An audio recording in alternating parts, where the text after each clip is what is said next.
mustard. Franco to you. I wasn't out at work, so there were lots of things I had to go without. Without health insurance that covered my basic health care needs. Without the safety, security, and freedom of living unapologetically in my truth. Without the support of my identity. The one thing I didn't have to go without was the support of my friend, Ian. In January 2013, Ian really wanted to help me raise money for a surgery I so desperately needed.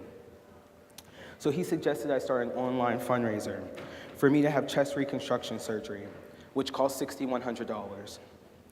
When the account was created, it connected to my email address and contact list.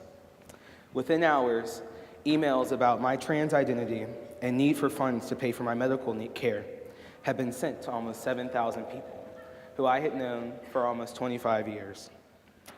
I was petrified. I feared what people would think about me. Would they think I had lied to them? Was I obligated to tell folks about my gender identity? Did it really matter? I had learned that it did matter. In fact, I knew that the highest rate of murder in the world were and are trans women of color. And trans men of color report the highest rate of suicide worldwide. I was afraid to be out in a system that has done its best to erase me. In truth, white supremacy has sown seeds of violence and erasure in the lives of people of color, women, and LGBTQIA positive individuals.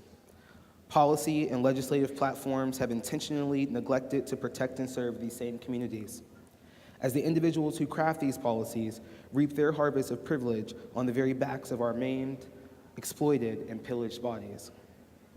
As a Black and Native intersex man of trans experience, it is imperative that I acknowledge my full identity and live unapologetically in my truth as a man who stands at the crossroads of 7 syllables, intersectionality. The very fibers that compose my cultural identity are the basis of daily systemic violence for me and people who look like me. I have grown to understand that the Western culture in which we live and operate was designed, a system built on genocide and forced free labor, and it would not provide the tools or resources for queer and trans people of color to excel, thrive, and succeed, or be affirmed in their identity.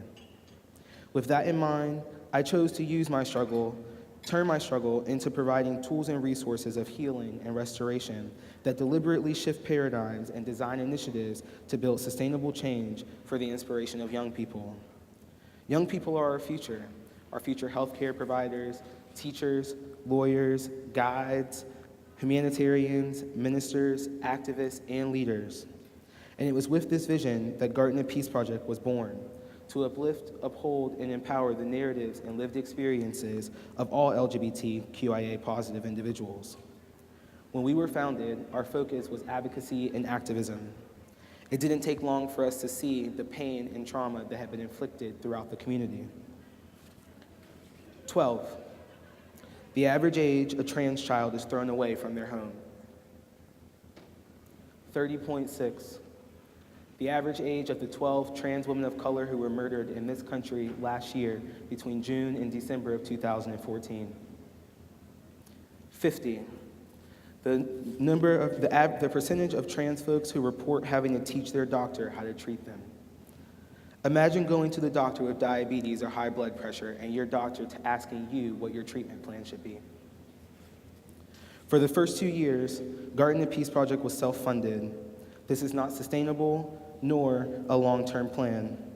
With contributions and acts of solidarity from our community, we will continue to celebrate and honor the lives of queer and trans people. The lesson that I learned from Ian was, I don't have to tackle life's obstacles alone, and I cannot continue to do this work without financial resources. I have to speak up and speak out about my needs and the needs of the community.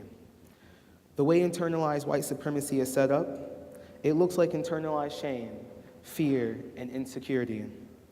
As an Indigenous person, it is imperative that I embark on the journey, both as an activist for my community and as a soul in my personal life, to dismantle white supremacy as a collective, operating with the full knowing that 10 pair of hands investing in and manifesting both literal and figurative spaces where queer and trans people are empowered to be brave enough to live in their truth and speak power to their destinies. Revolution looks like leveraging your positions of power and privilege to contribute to our work. If you can financially contribute, do so. If you can spread the message about our work, do so. We each have a role. That's what standing in solidarity with this fight looks like. Over 2 years later, I know that I have made the right decision, and I never imagined that I would feel this liberated.